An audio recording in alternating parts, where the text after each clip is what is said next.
Roso tamin'ny fambolen-kazo efa mahazatra azy isan-taona ihany koa ny teo anivon'ny fari-piadidian'ny Antananarivo renivohitra. Tetsy amin'ny Marais Masay kosa no toerana nosafidianan'izy ireo natanterahana izay fambolen-kazo izay. Rotsy rakotondrainy no mitondra ny akombavao misarany Stefana Razafamandimby. Ny tomboavy-roeny nisan'ireo hazo izay novolen'ireo tompon'andraikitra ao amin'ny fari-piadidian'ny tananan'Antananarivo ny amin'ity taona ity. Raha efa jato nisan'ireo hazo novolena tamin'ny Tontosa dia nitombo eninjato izy ireo tamin'ity taona ity. Nahitam-boka ny fanirian'ireo hazo satria ny telonjato no miroborobo amin'izao ka izany indrindra no isan'ny nahatonga ny komina hanohitra ny asa fambolen-kazo. Impiry zay tsika no nanetana teto amin'ny tanànantsika hoe zany hazo zany age dia fiarovana amin'ny tontolo iainana. Zany fambolen-kazo zany dia ho an'ireo taranaka faramandimby rapitso indrindra raha moa fa amin'izao fotoana izao dia rehefa mafana be ohatran'io ny andro hitanareo reny be antitra sy zokiolona reny efa andresahako izy indray mandeha dia eny izy reny mialokaloka na izay fotsiny aza dia everiko fa efa zava-dehibe ho an'ny tanànantsika kanefa betsaka arena sarobidy ny hazo ary eto dia manentana amponina Antananarivo mba amboly hazo amin'izay toerana iverina fa afaka ambolena an'izany tsy hanenintsika raha amin'izao tsika dia efa mamboly an'ireny hazo ireny. Ny tena hoe faniriko aloha dia hijery an'itony toerana ohatran'ny Masay itony raha pitso mba tena hoe toerana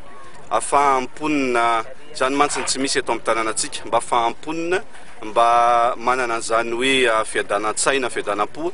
jereo nge amin'ny tany rehetra mandroso afahandrareo manao na dia hoe manao amin'ireny fanazara-tena fanatanjahantena sy ny sisy ireny ary amin'ny toerana ohatran'izao dia everika toerana fitsangatsanganana afinaritra ao anatin'ireny vohatra. Kanefa manana fokontany 270 sika manana arrondissement anakenina dia manomboka eto zany ny tanànan'Antananarivo aloha dia hiezaka ho an'ireo arrondissement anakenina tsy maintsy anao fambolen-kazo sika amin'ity taona ity. Anisan'ny nasiany filohan'ny délégation teny ihany koa moa ny mahakasika ny resaka tsy fandriam-pahalemana eto amin'ny faritry ny renivohitra ankehitriny. Nambarany arak'izany fa efa misy ny fiaraha-miasa amin'ireo polisy nasionaly. Za aloha dia ontsa mihitsy isan'andro satria dia latsakaina mihitsy moa raha antsika mahita ndreny zao maly dia anafaky maly izy iny dia nisy von'olona amin'ny tsy antony zao amin'ny tsy rariny amin'ny tsinitsinina misy ihany koa raha antsika malala ireo zanatsika dia misy manao an'ireny violina sy ny sisy ireny ataon'ireo tsy mataotody everika fa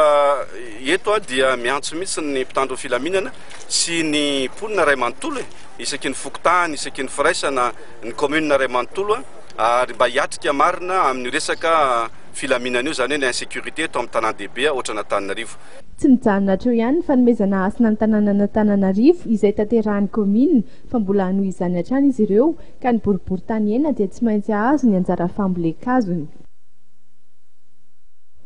Tompoko lasy tompoko vavy mifaninreto ny fampahalalam-baovaontsika tsara iny nefa ny mamintina amintsika fa tapaka nandritra ny fivoriana izay nitanterahan'ny CPS tamin'ny andron'ny omaly fa mbola voasazy aloha hatreto Madagasikara noho ny tsy fanajana ireo teboka maromaro ao anatin'ny tondrozotra koatra izay ireo vondro politika sy ireo mpanao politika maro samihafa dia nitondra ny fomba fijery ny mahakasika ny fanirafetana ny mpikambana eo anivon'ny FFM sy ny mahakasika ilay tetian'nym-pividianana izay navoaka ny senita ho amin'ny rapitso indray tompoko lasy tompoko vavy ny fampahalalam-baovaontsika manaraka amin'ny 7 ariva metraka ny veloma mandrapitafo aminareo kosa ny tenako filma tompoko.